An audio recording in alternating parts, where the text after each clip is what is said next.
For starters, we are sitting down right now. We are at the Ambient Studios right now with Commanding General Yohana. General Yohana, how you feeling? Feeling good, feeling good. Really enjoying North Carolina, man. Enjoying the hospitality, the brotherhood. So good to see you again, man, with Thank the you, brother. sideburns. You know what's funny about when you said that? So, my grandmother, she's been telling me, she says, you have such a handsome face.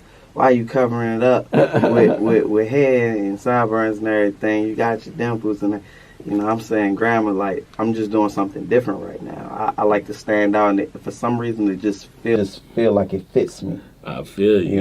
So that's beautiful. That's just what I'm doing. I appreciate the fact that you pointed that out. Yeah. You know what I'm saying? Because it takes a lot to keep something up when others don't want you to keep it up. You right about that, brother. You so get what right. I'm saying? Yeah.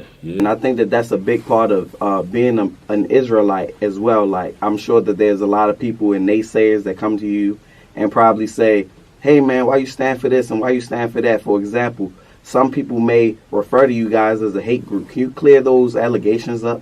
Yeah, I mean, the sad part about America, and you brothers can chime in anytime you get ready, the sad part about America is when other people complain about what's been done to them, it's considered a sensible complaint. But when black people bring out the things that have happened to them, then all of a sudden we're a hate group. All of a sudden we're a separatist group. All of a sudden we are racist. All of a sudden we all these things. Like, it is our business and we're supposed to bring out the things that have happened to us. That's how you correct problems. You know what I mean? I can't help it if you don't want to feel the guilt for putting us in slavery. I can't help that. I still got to tell you what you did. I got to tell you what you did and what you owe. And if you look at it as a different thing, then that's your problem. You can't tell us that we can't bring out the fact. We checked your records, their historical records, and came and found out that blacks in America are the real Jews. The problem with that is this. There's really no problem with it except one. There's another man claiming himself to be a Jew, and he doesn't want black people claiming themselves to be a Jew. But I thought America was free. I thought I thought this was the place where you could have freedom of religion. You usually can, unless it means that you are by default offending somebody else because you find out that these Jews were black.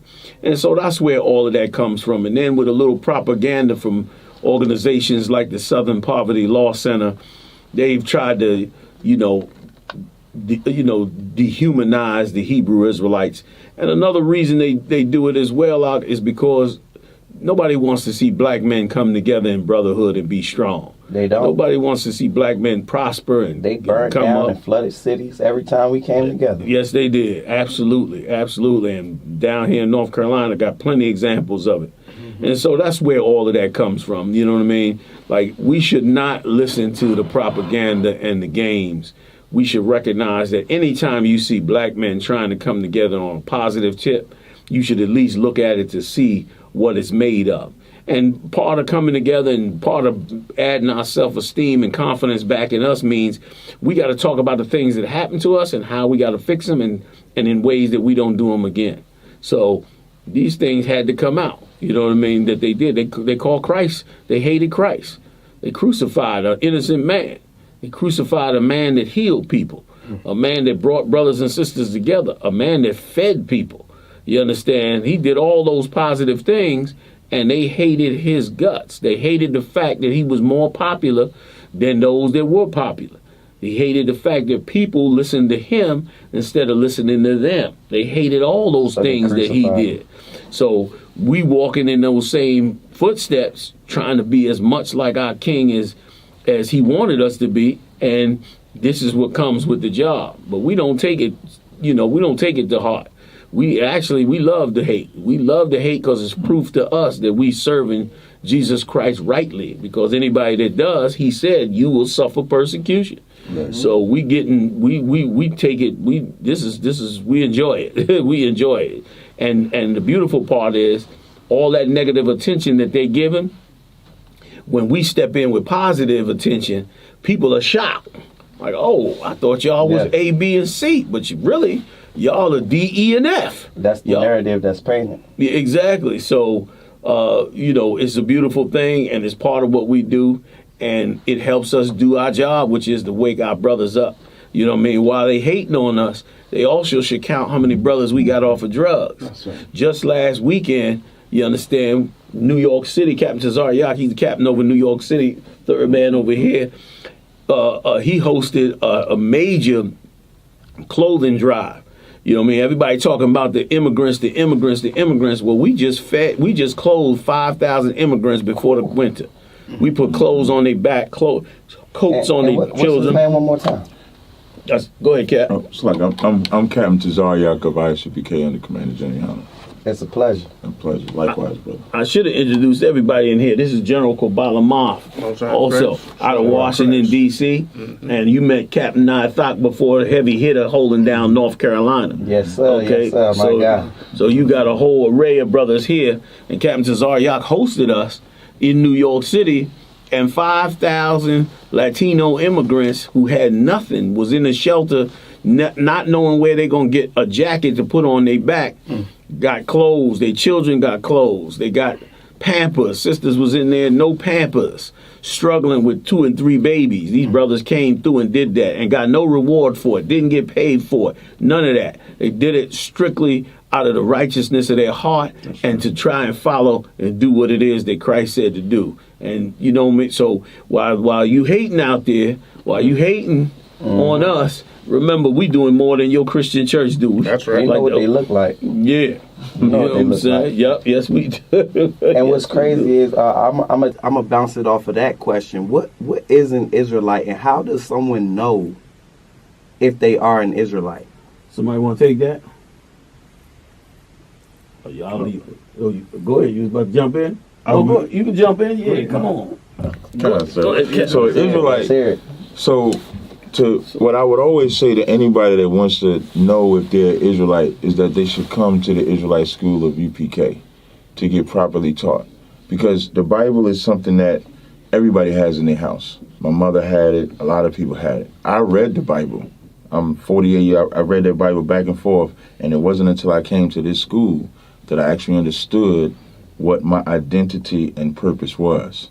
And so when you come to class, we can identify if you're an Israelite or not. We can also identify what tribe that you come from in the nation of Israel, because there's 12 tribes. Commonly what's known as, people might know the term Jew, but Jew is really just one tribe. There's 11 other tribes. You got the tribe of Benjamin, Ephraim, which would be the so-called Puerto Ricans, of Benjamin, which would be the Caribbean islands. My leader is from that area. So there's different tribes, so we break the whole thing down. So that's how you would know if you're an Israelite or not.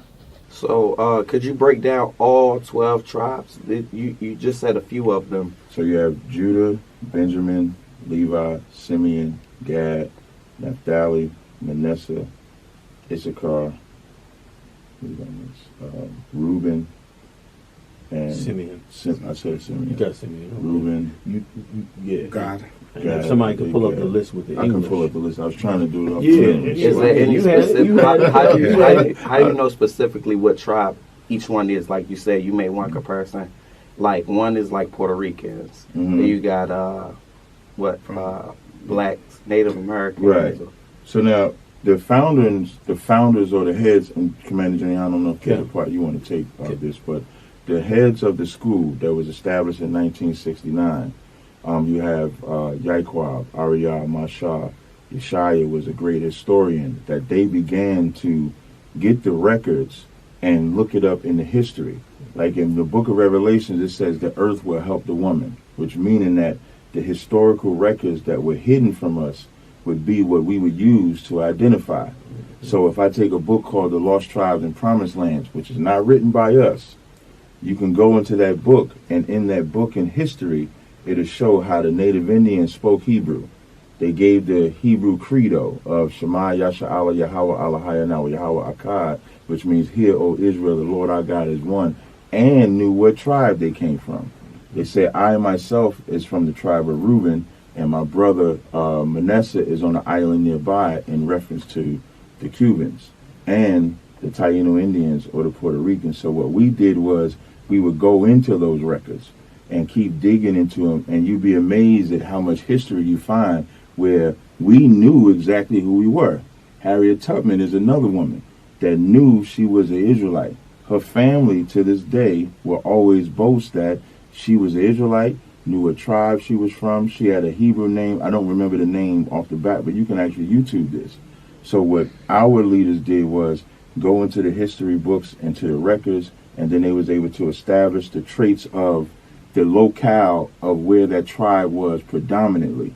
So that doesn't mean if you go to the Caribbean islands, you're not going to find a Judite or a Puerto Rican or something like that there. Right, but predominantly this would be the locale of the tribe of Judah or the tribe of Ephraim. So that's what we did in the school. That's really cool. Hope I did that right, sir. Damn right. And my guess is the language of Israel. Is there any specific language of the Israelites? Is the Hebrew? Is that correct? It would be Hebrew. It would be Hebrew. It would be Hebrew. You guys speak fluent Hebrew? I'm not fluent. That's not my gift. But you got some brothers that their gift is to speak fluent Hebrew, have a whole entire conversation and dialogue, break down in Hebrew. And we take it back even further with ancient Hebrew. Like modern Hebrew has like vowels of E's and O's and U's. But language is just sound based. It didn't have those consonants, those vowel points. And so we speak what's called ancient Hebrew. Like the way I gave the Hebrew credo, the so-called Jewish man would say it entirely different. Because it's a broken language. Right. And so the scriptures say I would turn to them the pure tongue. The pure tongue is the ancient Hebrew, which is what we speak today. So our names, like Commander General Yohana, his name is in ancient Hebrew.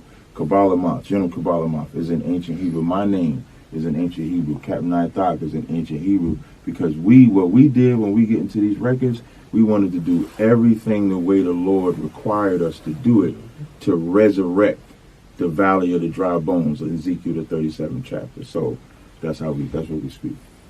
Man, that's a lot of information to retain. I feel embodied by this knowledge that you guys have. General Yohana, I'm so thankful that every time I'm around you guys, I get to learn so much. Most High in Christ, we appreciate it, man. We appreciate you. You know what I mean? Thank you. Because this knowledge needs to come out. You're one of the powerful ones that's spreading it out, examining it. A lot of people, because of you and your show, have contacted us, and some of them have come into the school. You're gonna see new faces this year that wasn't there last year until they heard you talk about it on the radio station. You took away the fear that a lot of people had.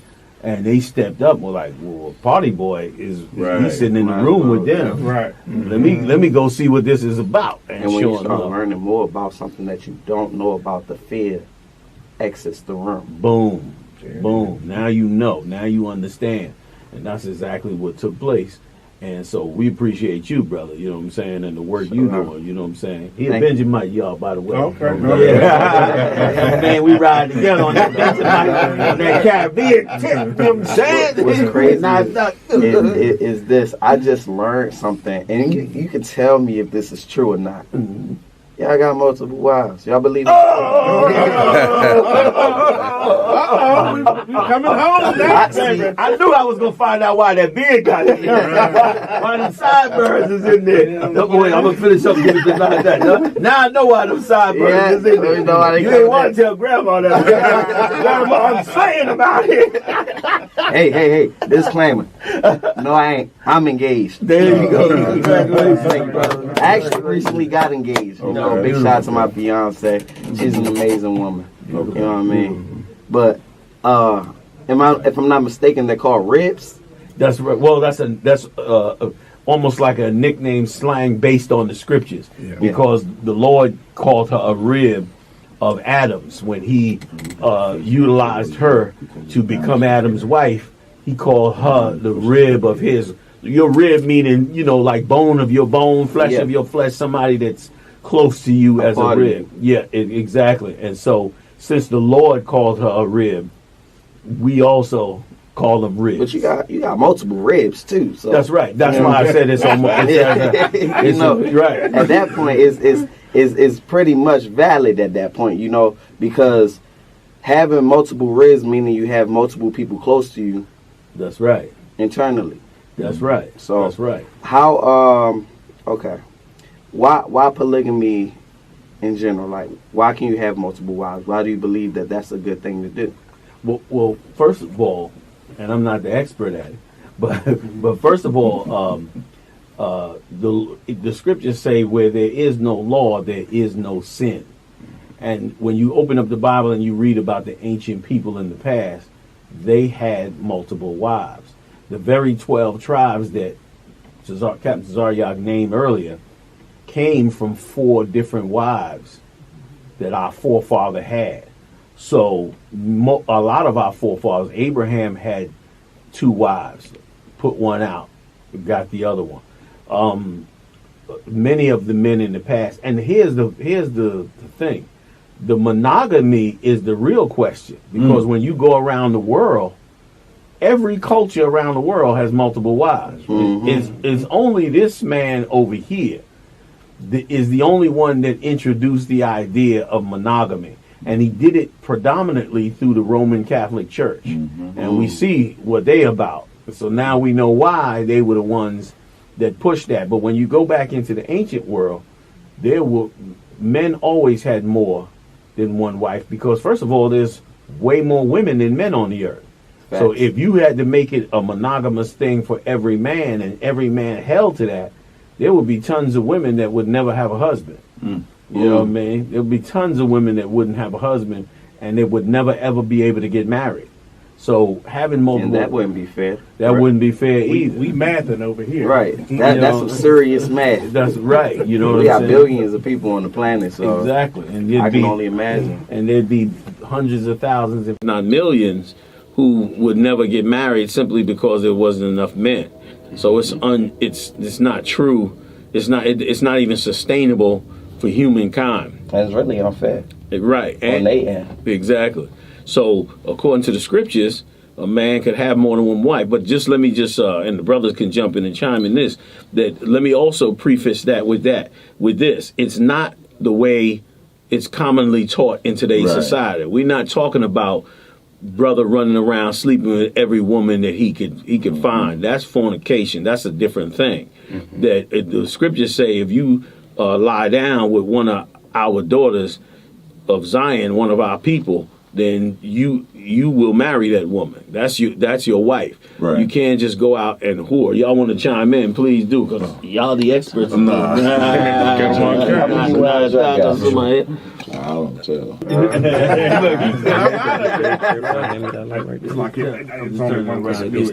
So you mean? Yes, sir. So I mean, if we took the understanding that is provided by the Bible and by our ancestors, you understand, we would understand that we're doing it wrong because we having 350,000 abortions every year.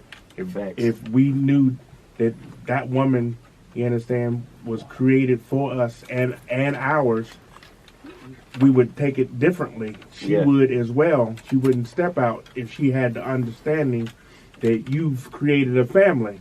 You understand? That 2 + 2 is equaling to 3.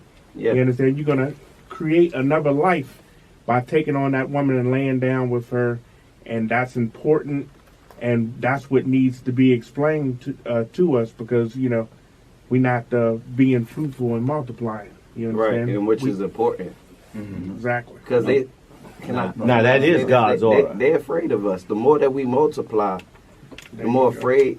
Every time, see, like what we said earlier, how they look at the Israelites and the school of Israelites and ISUPK, they look at you guys like rationalists or angry black men or whatever they want to say, to place a narrative on y'all that don't fit. Exactly. You get what I'm saying? Because it's like with black successful men, and I say this all the time, some can agree, some can disagree, but I feel like every time a black man gets into a certain level of power, money, you know what I'm saying, influence, they tear them down. They find something somewhere to destroy their character, destroy their credibility. And I think that that's a part of the fear that they have of black men.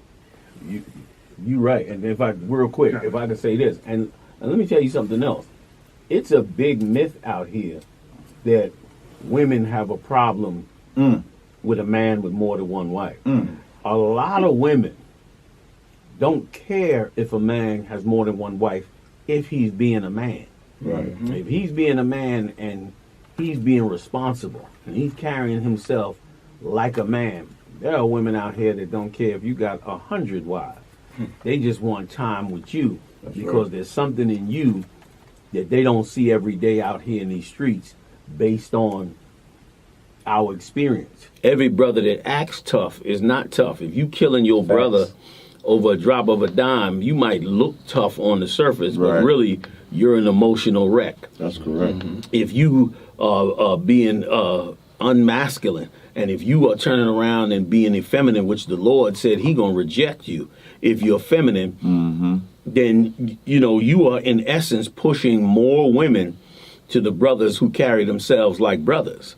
That's why so many of these brothers that's in this truth end up with so many wives, because women they're not stupid. They see this is a truly masculine man, a disciplined man, and the truth does so much for you because it gets you off of drugs, it clears up your mind, it gives you rules to live by, and they see this and they say to themselves, you know what? I could get this weak guy over here and have a monogamous relationship, or I could take this brother over here and I may not get him 100%, but the part of time that I do get with him is far more valuable to me. Like, he will protect me. He will keep me safe. He will guide me rightly. He will be just with me. He will be caring and loving. He will raise these children that I get. He will never leave me. I'm taking him over this brother. And so we end up just by default being in that type of a situation.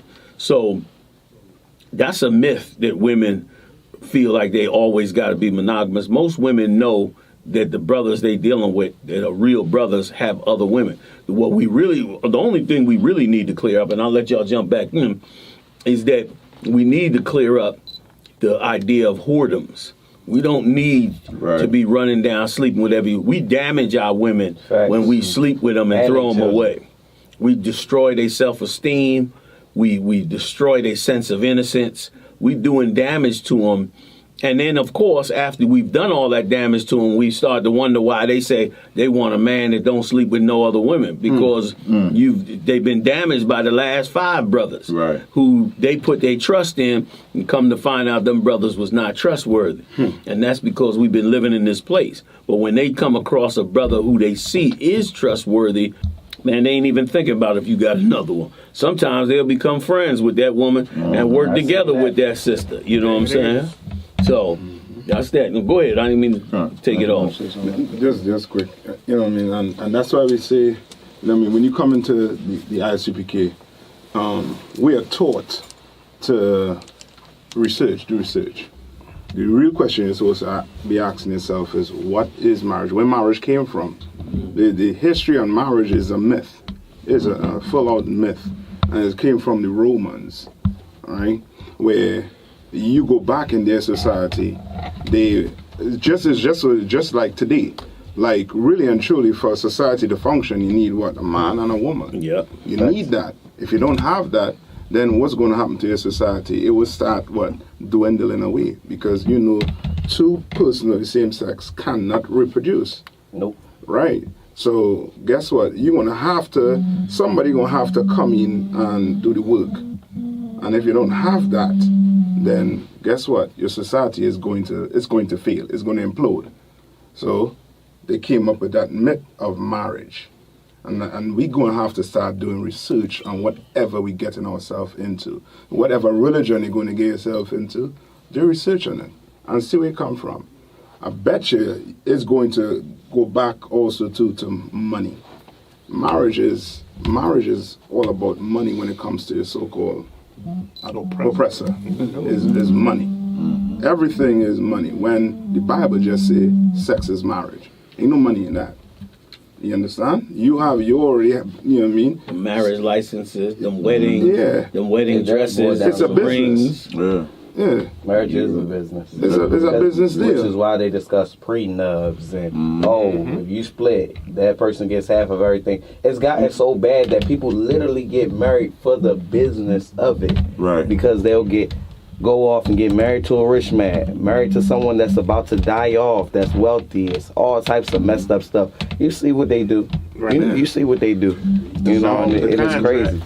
I wanted to add one thing on that. Like when usually it's talked about the polygamous perspective, and not really understanding.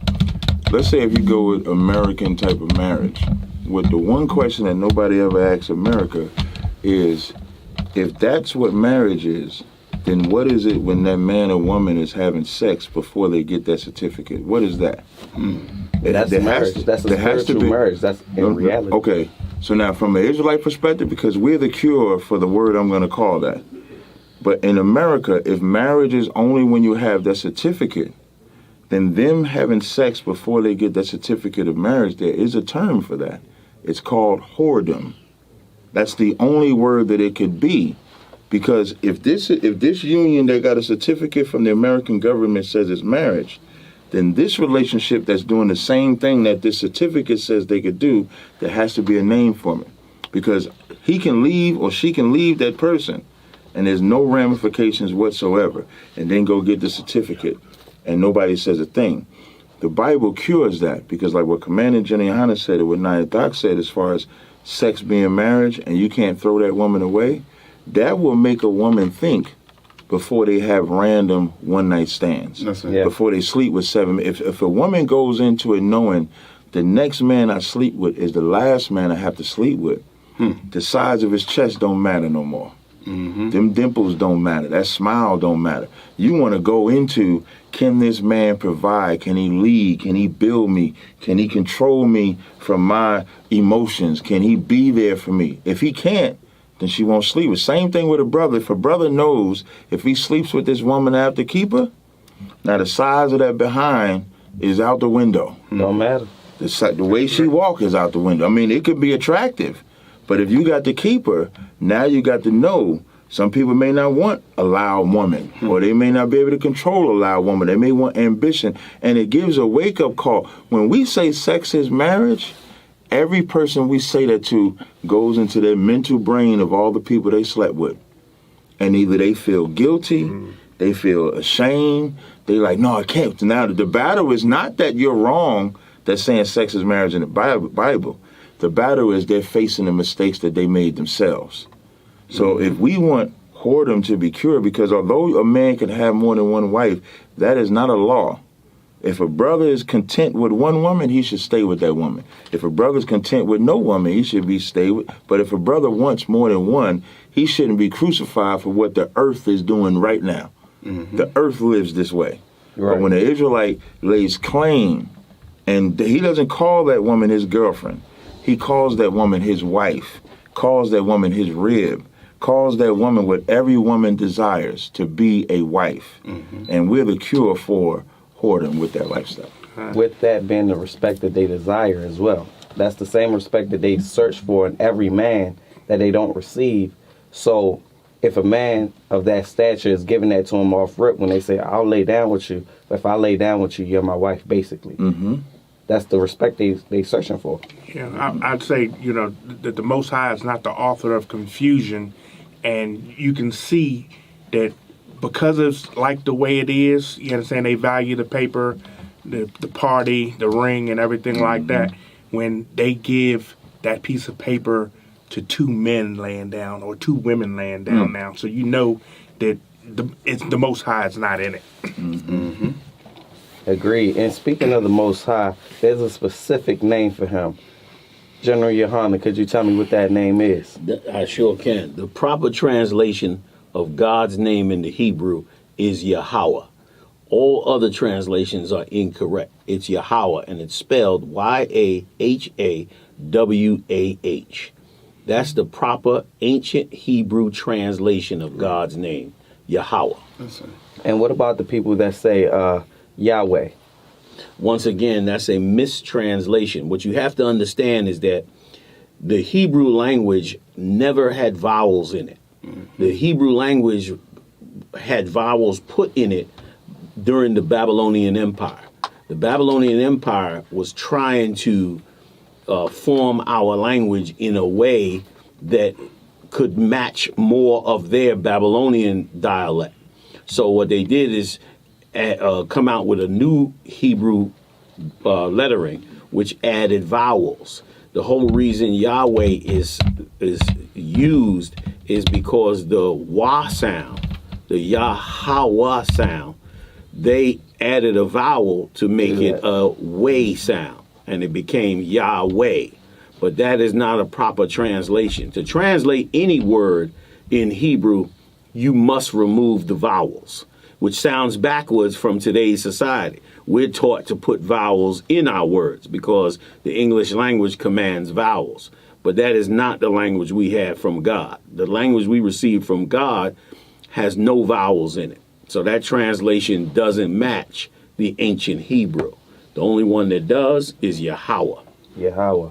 It's like Yahweh is a broken language translation to those that speak just English and not translating it in the ancient language of Hebrew. That's right. We gotta go to the source. We gotta go to the. If we're gonna study it, let's study the pure. Yeah. Let's go to the origin. You know what I mean? Let's not take a broken seconds.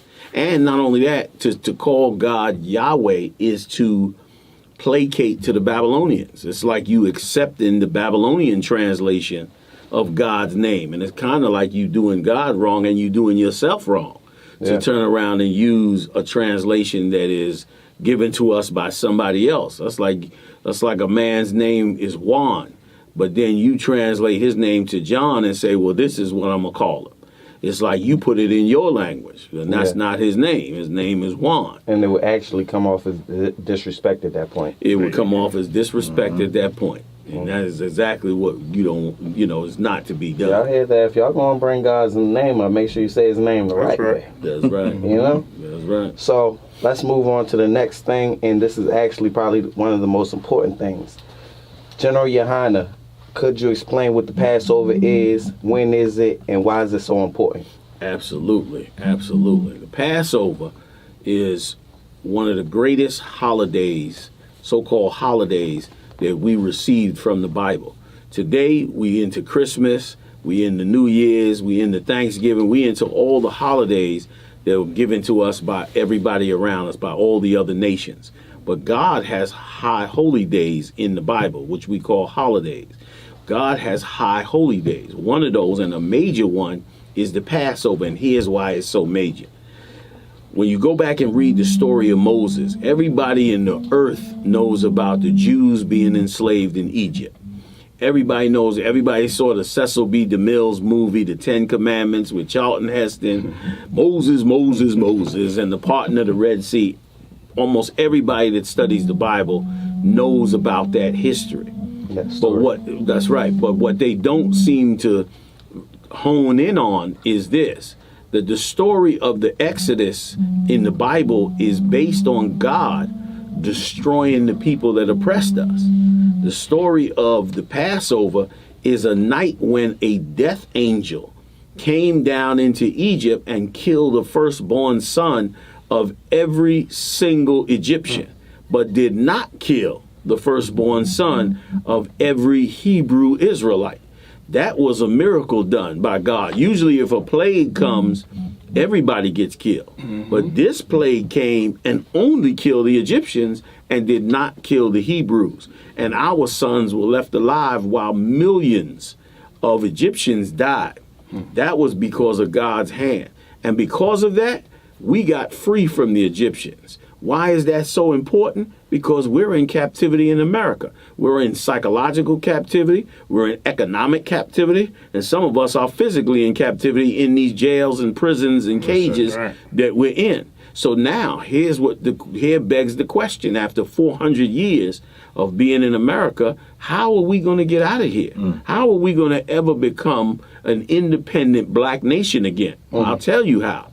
By God doing for us exactly what he did for us 4,000 years ago, by coming down, by raising up men of God, namely Jesus Christ, and freeing us from this place the same way. So we, as it says in the law of God, go out year after year and celebrate the Passover with the hope that God will hear our prayers and turn back to us forgive us of our sins, and then free us from ever being in captivity under this nation again. And so it's a very, very important holiday for us. It's a very, very important reminder of where we stand in the earth and where we want to be. It's a perfect reminder of what happened to us. It should be must reading in school that every black person, every black child study the book of Exodus to understand that you're a slave in America. You might not have shackles on you, right, but you're still a slave here, and you need to get free. And studying the book of Exodus will help your eyes to be open to become free. Of course, they'll never let that reading be done in the school because, of course, they don't want you to wake up and find that out. But we should, because it's going to happen. And on April 20th in Durham, North Carolina, we are going to carry out the Lord's Passover again like we did last year in Raleigh. And everybody, all the Hebrew Israelites will be coming in from all over the world to join in with us in this time of asking the Lord to bless us and free us from this captivity. One other note, the holidays of today's society are all about selfishness. Our holidays are all about giving gifts, all about praising other people, all about pushing things for ourselves. When God's holidays are about us learning how important the Lord is in our life, learning how many times he came and freed us as a people from the people that kept us in chains, that demoralized us. Like we always talk about us trying to get out of slavery. We talk about our revolutions in the 60s. We talk about black people coming up. We want black people to get black businesses. We want to see us prosper. We want to see us do good. Well, here we have a biblical example of when we went from a bad stage to a super good stage. Right. Because here's the thing. As you read on down the story, not only did we get out from underneath the Egyptians, but we turned around and became an amazing, disciplined group of people. Some 40 years later, we became a wonderful empire. We built an empire from the chains of slavery. Imagine black people getting free in America, coming out of the jails, coming off of the jobs, coming out of the slavery that we've been in here, and starting all new and building ourselves up. And imagine us becoming greater and more powerful than America is. Now that would be something to see. That's right. It may seem like a dream today, but we're reading it in the records 4,000 years ago. That's why that high holy day for blacks, Latinos, and Native Indians, that holiday is so important for you to experience that, man. I hope everybody comes out and joins us, man, on that holiday. Salaki. And what is the exact date? It's location. Okay, the location. Somebody pull the address up for me. April 20th. April 20th, Durham, North Carolina is the location. Anybody that wants to attend can go to our website, ISUPK.com. Tickets are $200 a piece. It's an all-access pass. I mean, we got everything going on. It's about 5 days, the event. So you have the Passover. Then you have another celebration the following day, the Feast of Unleavened Bread, which is a whole nother amazing miracle that took place with us. You have that. You also have General Mahaiman's breakdown class. General Mahaiman is one of our top teachers in this school. And he teaches, an amazing class about the scriptures. And so we have his class done every year. We have that. We have babysitting. We have the black party with somebody say the black party with Party Boy. Yeah, that's right. Holding it down. Sideburns. I'm looking like Party Boy. You know what I'm saying? So we have that going on. So we have a lot of activities. There's more activities than that. And so we're even gonna have an activity right here. Let's get it on. After party to the all black, if I'm not mistaken. After party to the all black. Was it the after party to all black or the Passover? So it's a ton of activities and events going on, and everybody can participate. They can get babysitting for their children, and so it's a pretty powerful event. What's the address? It's Chatham County Fairgrounds, Pittsboro, North Carolina. Okay. All right. Chatham County. Chatham Chatham County Fairgrounds. Where at? Pittsburgh, which is about 30 minutes from here. Still from Durham. Generally in the area. Generally in the area, right outside the. So I want to close this up by first saying big shout out to Family Biz, Ambient Studios. That's right. You know what I'm saying? We right here in the heart of Durham, North Carolina. Downtown Durham Bottling Company. You know, this is actually a workspace for all black entrepreneurs, business owners, not specifically just black, but hey, you know, it's the majority, the vast majority. And as you can see, it's a very professional business space. This studio was also built by a black man himself, Vito of Fan Biz. So big shout out to him for allowing us to use this studio. I go by the name of Party Boy. Big shout out to HOT97, my home radio station, also owned by a black man. So, you know, we doing what needs to be done. We just need to build that sanctuary for our people. And if we can all come together, I feel like it's more and more possible. And I know it's possible. Absolutely. And I know it will happen. But, you know, having brothers around us like this makes it all the more worthy and likely of it happening. So, General Yohan, I want to say thank you so much, sir. See you again, bro. You know man. Another year in the game, man. You looking good, Doc. Your game is tight as usual, man. You coming up like always, man. Thank you. And thank you for always being my teacher. Most High in Christ, that's very kind of you, brother, to say those words. I'm humbled by them. Thank you so much, brother. Thank you, and we out, y'all. Thank you so much for tuning in. Until the next time, the Passover is April 20th. Durham, North Carolina. Come on and check us out, man. ISUPK.com. Let's go. And we out. Deuces. All right.